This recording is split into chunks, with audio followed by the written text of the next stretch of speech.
मैं राष्ट्रीय आप लोगों का एक बार फिर से स्वागत करती हूँ। तो पिछले वीडियो में मैंने आपका चैप्टर नंबर 11 वेदर कंप्लीट करवा दिया था और आज मैं आपका चैप्टर नंबर वेदर का चेक पॉइंट स्टार्ट करवाऊंगी। तो इसमें क्वेश्चन क्या है कि the state of the atmosphere at a particular place and time is called weather. ठीक है, तो इसका आंसर क्या होगा? Weather. Second number question, weather conditions at a particular place over a long period of time is called climate। क्या होगा? climate। ठीक है, उसके बाद है measure of hotness और coldness of a body is called temperature। ठीक है, क्या होगा इसका आंसर? temperature। उसके बाद है the water droplet collect together in air and forms this cloud। क्या होता है? cloud। हाँ, अब हम लोग आएंगे say true false में। इसमें क्या है? से ट्रू फॉल्स में, तो इसमें क्या है?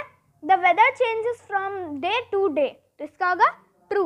उसके बाद है deserts have hot and humid climate is called false. उसके बाद है at noon the sun is overhead, तो ये तो ट्रू ही होगा। फिर है the water droplets collect together to form wind, तो इसका फॉल्स हो जाएगा क्योंकि यहाँ पे क्लाउड होगा विंड के जगह पे। उसके बाद देखिए ये क्या है? An instrument used to measure temperature is called a thermometer. के बाद है thermometer reads temperature in Celsius. The strong wind is called storm. क्या होगा? स्टॉर्म। ठीक है, फिर है fill in the blanks with the words given in the box. First है the sun is the most important factor which controls weather. The ray of the sun are dash in the morning, मतलब slanting. उसके बाद होगा temperature is measured in dash Fahrenheit, तो यहाँ पे हो जाएगा डिग्री फ़ारेनहाइट। उसके बाद है lands get heated up dash than dash, मतलब कि land gets heated up faster than water. उसके बाद है hot air is dash than cold air, इसका हो जाएगा लाइटर। ठीक है, अब हम लोग आते हैं आंसर दीज क्वेश्चन में। तो इसमें क्या है?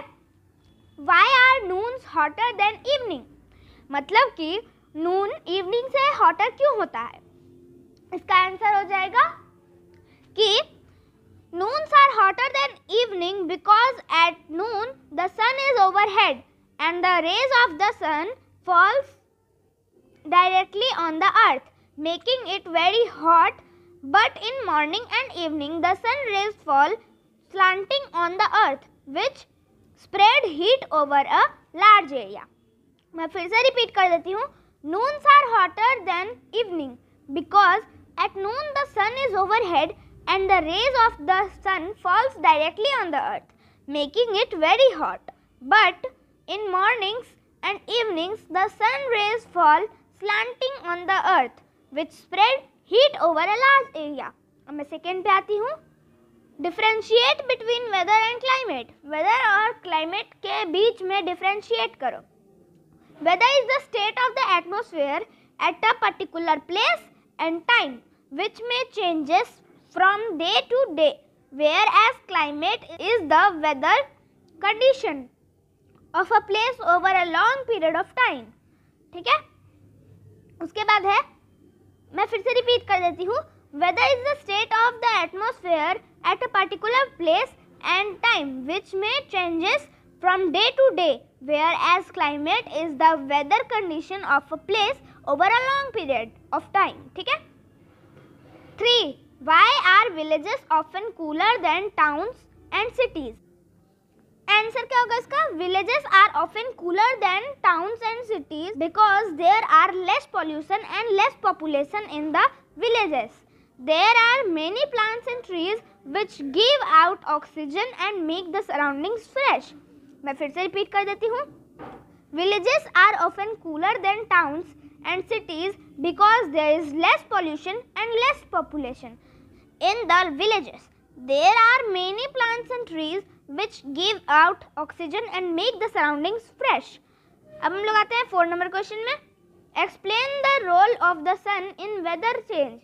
आंसर होगा The sun is the main source of heat on the earth. During mornings and evenings it falls slanting and make them cool, and at noon it is overhead. The rays fall straight making it very hot. मैं फिर से repeat कर देती हूँ। The sun is the main source of heat on the earth during morning and evenings.